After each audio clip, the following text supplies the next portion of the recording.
It will take more than money to disrupt entrenched disadvantage. Good morning, everyone. I'm Tamara Pararajasingham, Director for Impact and Innovation at Uniting NSW.ACT. We've recently had a very significant announcement from the federal government providing 3 days of subsidised early learning for all Australian children and abolishing the activity test. This is a very welcome and significant once-in-a-generation reform. We've joined here together because we want to remind the federal government and parties contesting the federal election that the job is not yet done. Increased subsidies alone will not be enough to ensure that every child has access to quality early learning.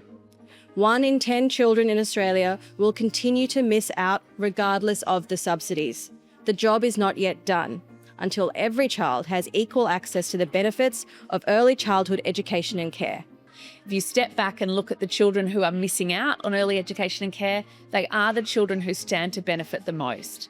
What Uniting have shown and what their linking program is so effective at tackling are the non-financial barriers that families face when it comes to their children participating in early education and care. So the Parenthood is proud to stand here alongside Uniting and SNAICC and the Hive to say to the federal government and to all parties and candidates who will be contesting at the federal election, the work in ensuring a truly universal early childhood education and care system is not yet done. We have to address non-financial barriers that are preventing children from participating.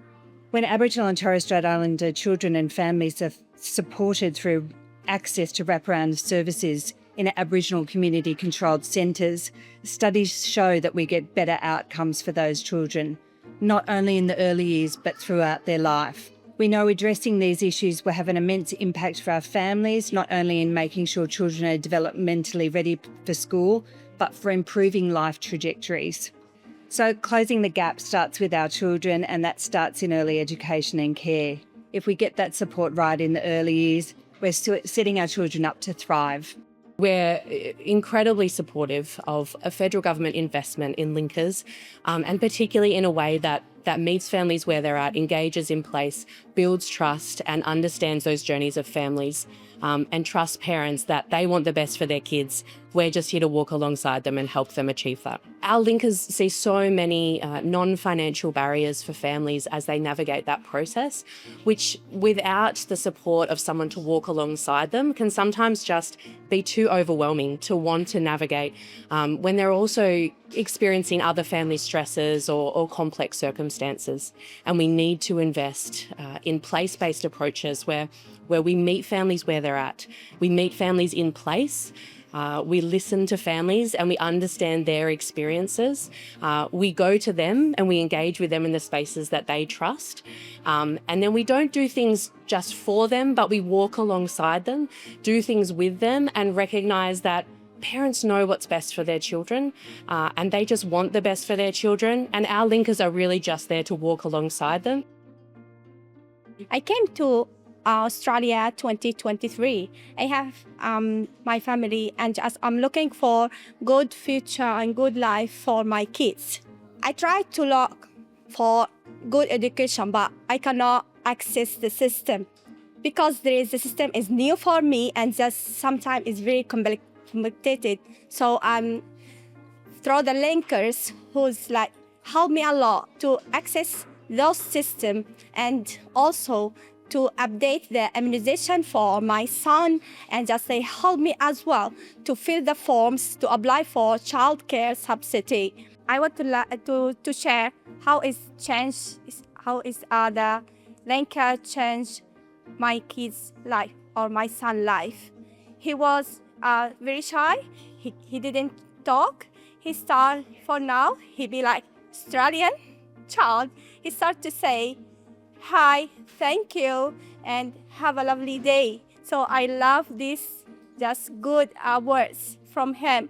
He become like so respectful, so polite, and just this is a lot of impact I saw from his personality. I saw a lot of change between the last time and this time. I thought it's the linkers as the keys for the treasure.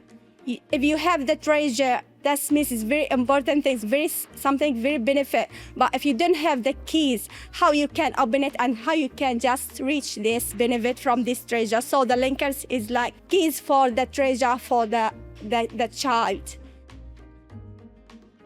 Right now, Australia's early learning system is failing children who aren't as lucky as many of us have been. Devastatingly, these children are the ones that stand to benefit the most from early learning. This is not something we need to or should accept. The children and families that miss out the most on early learning won't be a surprise to many of you. Today is about those children, and so I want to acknowledge them. These are the 3 in 10 Aboriginal and Torres Strait Islander children who are preschool aged and will miss out on early learning. For children from non-English speaking backgrounds, that number is nearly 4 in 10. Every 2 in 10 children with a disability will also miss out on early learning. Children who live in the most disadvantaged postcodes also miss out. The good news is that this is a problem we can absolutely solve, and one we can solve in our lifetime. Uniting's Links to Early Learning program supports families to navigate complex systems and find the subsidies that give them access to high-quality early learning, education and care. The success of the program lies in our linkers, who are qualified, empathetic, resourceful community members with an understanding of the local community and how to navigate these systems. The program runs in Campbelltown, Coffs Harbour and Nambucca, providing personalised support, connecting each family with the right early learning services for their circumstances and acting as their advocate once a child is enrolled. We know what the problem is, we know where the high priority areas are, and now we need action. We'd love for the government to support the funding and expansion of this successful program and others like it to include more of the children and areas of need and ensure that every child has access to high quality early learning.